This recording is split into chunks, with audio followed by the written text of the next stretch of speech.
सन 2005 साली हिंदू उत्तराधिकार कायद्यात सुधारणा झाली आणि मुलींना मुलांप्रमाणे समान हक्क मिळण्याची तरतूद त्या हक्काने करण्यात आली.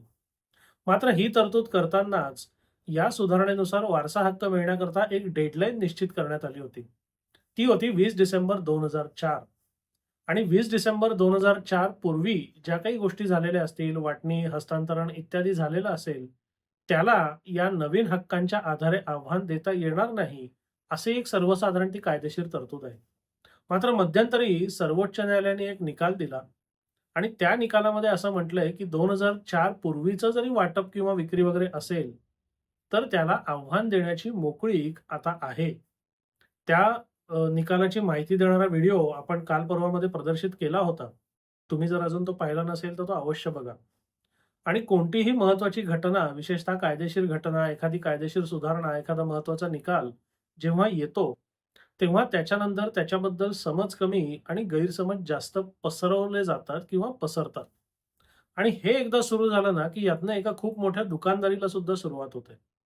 म्हणजे एखादी महत्त्वाची गोष्ट घडली, एखाद्या कायद्यात सुधारणा झाली, एखादा निकाल आला, की त्या अनुषंगाने बहुतांश लोकांना आशा असते, की ह्या निकालाचा, ह्या कायद्यातील सुधारणेचा आपल्याला अंतिम दिलासा मिळण्याकरता उपयोग होईल.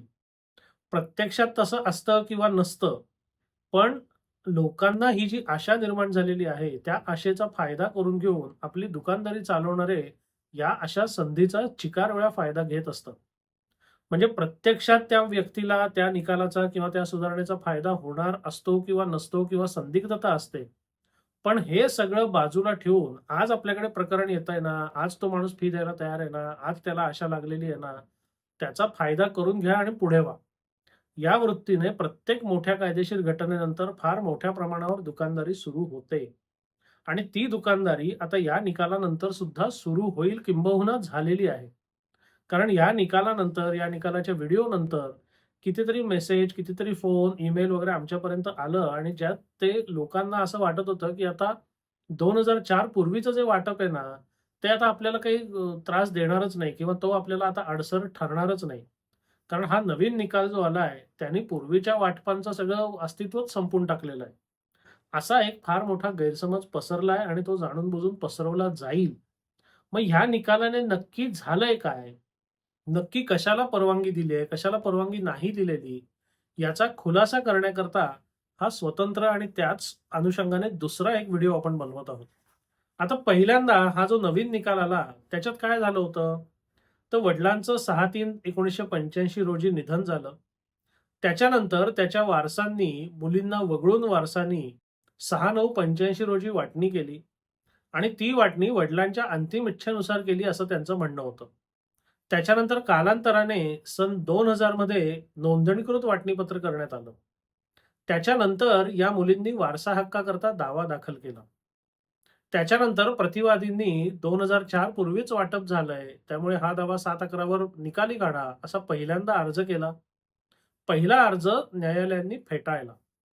त्याच्यानंतर विनिता शर्मा खटल्याचा निकाल आला आणि विनिता शर्मा खटल्यानी कायद्यात बदल झालेला आहे, या आधारावर प्रतिवादींनी 7/11 दुसरा अर्ज दाखल केला आणि न्यायालयांनी सुद्धा विनिता शर्मा खटल्याच्या निकालाने कायद्यात बदल झाला आहे, असं मान्य करून 7/11 अर्ज मंजूर केला आणि तो दावा फेटाळला.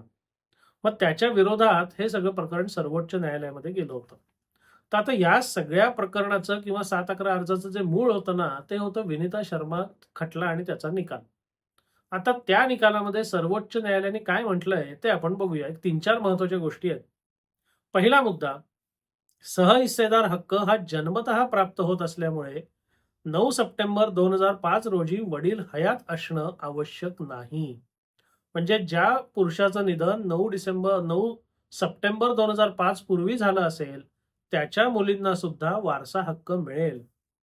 हिंदू उत्तराधिकार अधिनियम मधील सुधारित कलम 6 नुसार दुरुस्तीपूर्वी किंवा दुरुस्तीनंतर जन्मलेल्या मुलीला मुलाप्रमाणेच सहहिस्सेदार दर्जा तसेच समान हक्क प्रदान करण्यात आलेले आहेत. म्हणजे 9 सप्टेंबर 2005 पूर्वी जरी एखाद्या मुलीचा जन्म झाला असेल किंवा नंतर एखाद्या मुलीचा जन्म झाला असेल, तरी 2005 च्या सुधारणेने त्या मुलीला सहहिस्सेदार म्हणून हक्क प्राप्त होणार आहेत. तिसरा महत्त्वाचा मुद्दा, 20 डिसेंबर 2004 पूर्वी झालेली मालमत्तेची विल्हेवाट, हस्तांतरण, वाटणी किंवा मृत्यूपत्राद्वारे केलेली व्यवस्था याबाबत करण्यात आलेल्या तरतुदींचे संरक्षण कायम ठेवून 9 सप्टेंबर 2005 पासून मुलींना हे हक्क मागता येतात, जरी तिचा जन्म 9 सप्टेंबर 2005 पूर्वीचा असला तरी. म्हणजे महिला वारसा हक्काची जी डेडलाईन आहे त्याचा आदर ठेवून या सुधारणेने मुलींना हक्क मागता येतात.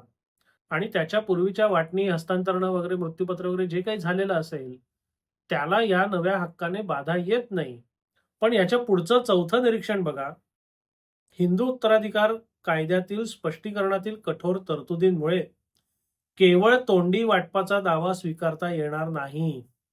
कायद्यानुसार मान्य असलेली वाटणी म्हणजे नोंदणी कायदा अंतर्गत विधिपूर्वक नोंदणीकृत वाटणी पत्राद्वारे झालेली वाटणी किंवा न्यायालयाच्या डिक्रीद्वारे झालेली वाटणी होय. तथापि काही अपवादात्मक प्रकरणांमध्ये जर तोंडी वाटणीचा दावा सार्वजनिक कागदपत्रांनी समर्थित असेल आणि ती वाटणी न्यायालयीन डिक्रीप्रमाणे अंतिम स्वरूपात सिद्ध होत असेल, तर तो दावा स्वीकारला जाऊ शकतो. परंतु केवळ तोंडी पुराव्यावर आधारित वाटणीचा दावा स्वीकारता येणार नाही आणि तो सरसकट फेटाळला जाईल. म्हणजे याने नक्की झालंय काय? तर डेडलाईनच्या अगोदरचं वाटणीपत्र वारसा हक्काला बाधक ठरण्याकरता 3 गोष्टी महत्वाच्या आहेत. एक तर ते रीतसर नोंदणीकृत असलं पाहिजे. दुसरं, ते न्यायालयीन निकालांनी किंवा डिक्रीने करण्यात आलेलं असलं पाहिजे. किंवा तिसरं, या व्यतिरिक्त जर ते तोंडी किंवा अनोंदणीकृत वगैरे वाटप असेल, तर त्याच्याकरता सार्वजनिक कागदपत्रांचं समर्थन पाहिजे आणि कायद्याच्या कसोटीवर ते वाटप सिद्ध झालं पाहिजे. या 3 प्रकारांचं जर वाटप असेल, तर त्या वाटपावर 2005च्या कायद्याचा विपरीत परिणाम होणार नाही. म्हणजे ती वाटपं किंवा हस्तांतरण किंवा मृत्यूपत्र किंवा जे काही असेल, त्यामध्ये मुलींना नव्या कायद्याचा फायदा घेऊन हक्क मागता येणार नाही. आता या पार्श्वभूमीवर जर आपण या नवीन खटल्यामधली परिस्थिती तपासली, तर काय लक्षात येतं, की 85 साली वडिलांचं निधन झालेलं आहे. आता 85 साली जरी वडिलांचं निधन झालेलं असलं, तरी विनीता शर्माच्या खटल्याच्या निकालाप्रमाणे जरी 9 सप्टेंबर 2005 पूर्वी वडिलांचं निधन झालंय, तरी 85 साली त्याच्या वर्ग 1 वारसांमध्ये मुलींचा समावेश झालेला आहे. आणि तो समावेश झालेला असताना त्यांना वगळून फक्त आईनी म्हणजे त्याच्या पत्नीने आणि मुलांनी जर आपसात वाटप केलेलं असेल, तर ते वाटप यांच्या हक्कांवर गदा आणणारं किंवा यांच्या हक्कांच्या विपरीत आहे. त्याचप्रमाणे ज्या दिवशी वडिलांचं निधन होतंय म्हणजे 6/3/1985, त्या दिवशी त्या वडिलांचा जो स्वतंत्र हक्क किंवा हिस्सा असेल, त्याच्यामध्ये वर्ग 1 वारसदार म्हणून मुलीसुद्धा आहेतच. तो हक्क त्यांना कोणत्याही परिस्थितीत किंवा कदापि नाकारता येणार नाही. आणि या दोन्ही गोष्टींचा जेव्हा आपण एकत्रित विचार करतो, तेव्हा आपल्याला असा निष्कर्ष काढता येतो, की 2004 पूर्वीच्या वाटपांना आव्हान देता येऊ शकतं. अशा आव्हानाला केवळ 2004 पूर्वी वाटप झालंय, मग त्यामुळे 7/11च्या तरतुदीचा आधार घेऊन दावा निकाली काढता येणार नाही. 2004 पूर्वीचं वाटप जर मुलींच्या कायदेशीर हक्कांवर गदा आणणारं असेल, त्यांना ते मान्य नसेल, त्यांच्या सहमतीशिवाय त्यांच्या पाठीमागे ते केलं असेल किंवा त्याच्यात इतर कोणतेही कायदेशीर दोष असतील, तर ते कायदेशीर दोष कायद्याच्या कसोटीवर सिद्ध करण्याची संधी मुलींना दाव्यामध्ये मिळेल. प्राथमिक किंवा तांत्रिक मुद्द्यांवर हा दावा फेटाळता येणार नाही, असं या निकालाने स्पष्ट केलेलं आहे. आता याच नाण्याची दुसरी बाजू सुद्धा आपण लक्षात घेतली पाहिजे. या दाव्याने एखाद्या गोष्टीला आव्हान देण्याची मोकळीक दिली, याचा अर्थ ते आव्हान यशस्वी होईल याची हमी दिलेली नाही. 20 डिसेंबर 2004 पूर्वीचं वाटप, मृत्यूपत्र, हस्तांतरण हे वैध सुद्धा ठरू शकतं किंवा अवैध सुद्धा ठरू शकतं. मग अशा कोणत्याही गोष्टीला जर मुली आव्हान देत असतील, दावा दाखल करत असतील, तर त्या दाव्याचा निकाल कोणत्याही बाजूने जाऊ शकतो.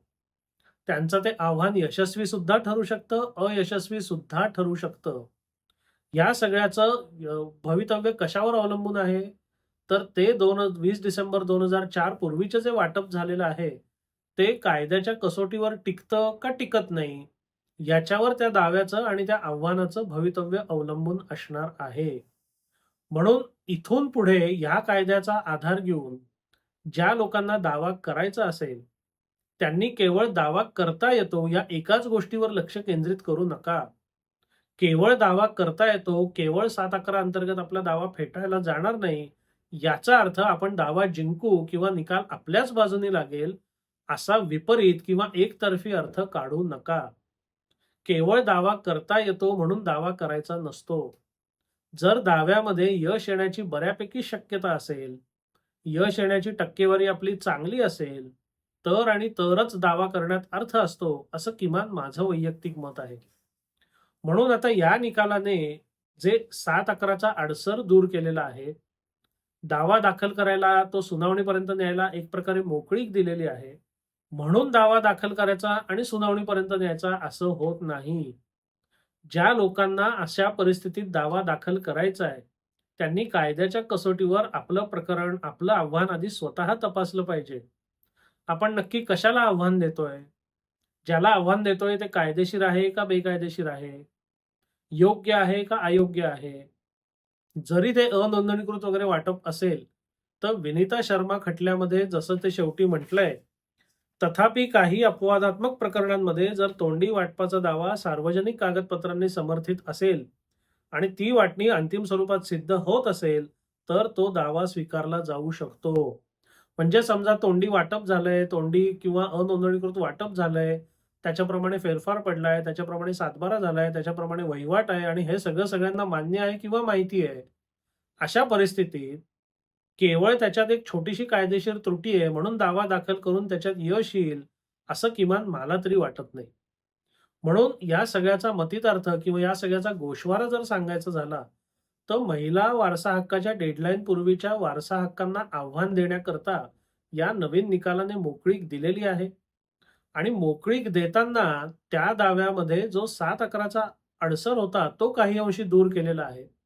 म्हणजे असे बहुतांश दावे हे सुनावणीपर्यंत पोहोचतील आणि अंतिम निकाल त्याचा येईल. बास, या निकालाने एवढीच शाश्वती दिलेली आहे.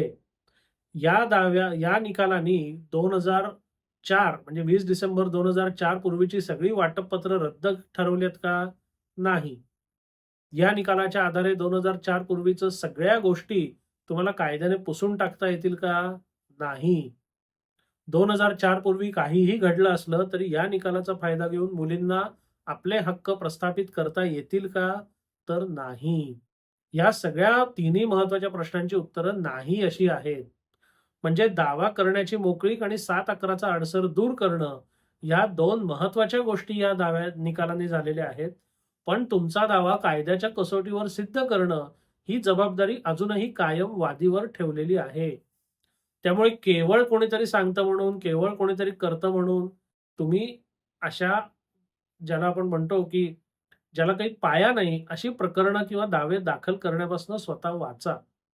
कारण अगदी मी सुरुवातीला जे म्हटलं, अशी कुठलीही सुधारणा, असे कुठलेही निकाल आले, की फार मोठ्या प्रमाणावर दुकानदारी सुरू होते. ज्या कायद्याच्या कसोटीत बसणार नाहीये किंवा बसेल किंवा नाही आज माहिती नाहीये, पण पक्षकार तयार आहे ना, घ्या दावा, घ्या फी आणि करा दाखल. 5-7 वर्षांनी निकाल येईल तेव्हा बघू. अशा वृत्तीने खूप मोठ्या प्रमाणावर दावे दाखल होतील. त्यामुळे या दुकानदारीपासून ही दुकानदारी बंद करणं तुमच्या किंवा माझ्या क्षमतेच्या पलीकडचं आहे. पण या दुकानदारीत आपण अडकायचं नाही, एवढं जरी आपण काळजी घेतली, तरी ती पुरेशी आहे. म्हणून कोणतीही गोष्ट करण्यापूर्वी ती कायद्याच्या कसोटीवर तपासा, योग्य सल्ला आणि मार्गदर्शन घ्या आणि सगळ्या गोष्टींची तुम्हाला खात्री पटली तर आणि तरच पुढचं पाऊल टाका. अन्यथा तुमचा वेळ, पैसा आणि मेहनत वाया जाण्याची दाट शक्यता आहे. हा विषय, हा व्हिडिओ, हा खुलासा तुम्हाला कसा वाटला? अवश्य कळवा. धन्यवाद.